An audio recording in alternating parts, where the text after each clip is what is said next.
If you go into the kitchen to cook a dish and the very first thing you get is a recipe, and you follow the recipe and you work with the recipe, eventually you'll master that dish.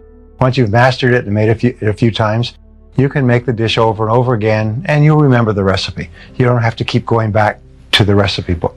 Now, if somebody says, boy, that's really delicious, you don't say, well, it's a miracle, like something out of voodoo. No, you just followed a proven recipe that had been worked out by people before you. And that's basically the secret of success. If you want to be successful in starting a business, then you study what people have learned, and everything that people have learned they've written down or shared in seminars or put onto audio programs is, I learned this from a very wise man named Kopmeyer, who spent more than 50 years studying success. And he had developed more than 1,000 success principles that he had derived out of something like 6,000 books. And when I met him, I asked him the question you would ask. Of all these 1,000 principles, because I'd studied it all, which is the most important principle of all? And he said, Brian, he said, it's simple. He said, use proven success methods. He said, learn from the experts. He said, Brian, you'll never live long enough to learn it all for yourself. So what I find is that successful people are those who learn from others who've gone before them. Unsuccessful people try to make it all up, like a cook going into the kitchen, taking ingredients out of the cupboards, throwing them all in a bowl, and wondering why it doesn't taste good. This is why people's sales careers, why 80% of salespeople are functioning well below their potential. Only 20% make all the money. Why 20% of businesses in any industry make all the profits. Why 20% of the professionals in any service make 80% of the money, and so on, is because they follow proven success principles, proven recipes, proven formulas, proven combinations, and they just do them over and over again until they master them. Then they can do more and more of them, faster and faster, easier and easier, at a higher level of quality.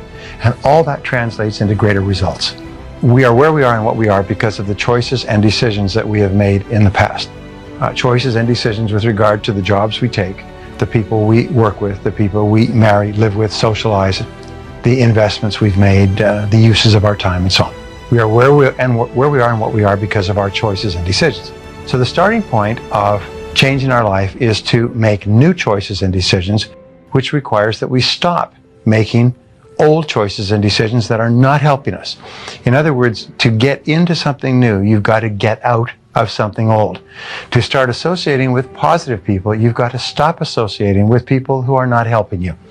And in many cases, people realize they're going to have to break off old friendships, break out of relationships. I've seen this happen countless of times. Quit jobs, stop associating with negative family members who are constantly critical. Is you're going to have to reorient yourself to more positive people.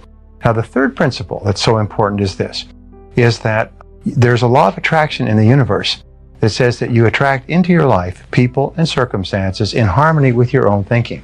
So if you start to read really good material, set goals, commit to your own personal development, strive to become good at what you're doing, listen to positive audio programs, associate with positive people like at this seminar, what happens is you set up a force field of energy that is invisible, but it attracts into your life people, circumstances, possibilities, opportunities that would not have been there in the absence of your own changed thinking.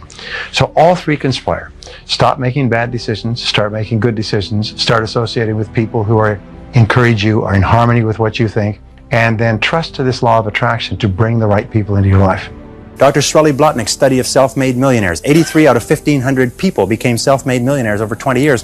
He found that the one quality that they all had in common was that they picked work that they loved, they specialized in that work, they became very good in it, and they eventually became paid very well for it, and then they held on to the money. I throw that last one in because I know a lot of you can relate to that. They held on to the money. They didn't gamble or speculate. They were very conservative with their money. They got paid more and more, and they held on to it. One of them started off cleaning toilets on the night shift for an airline, and today he's the president of the airline and makes $1,950,000 a year.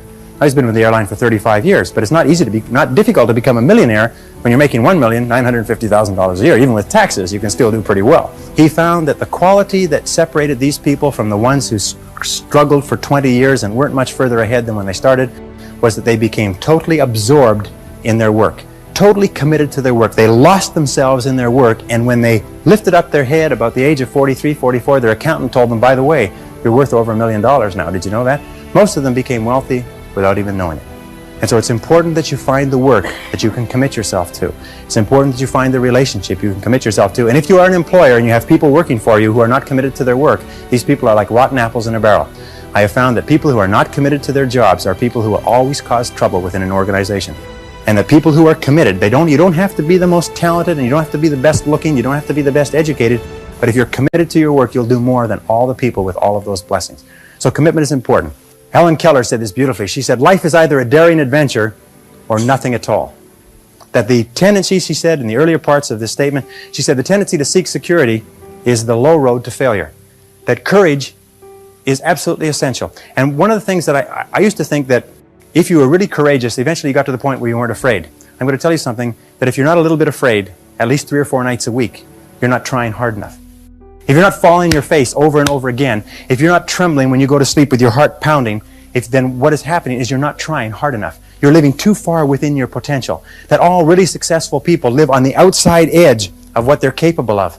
And it's always a little bit scary on the outside edge, because we all have feelings of uncertainty. We all have fears. We all have doubts that hold us back.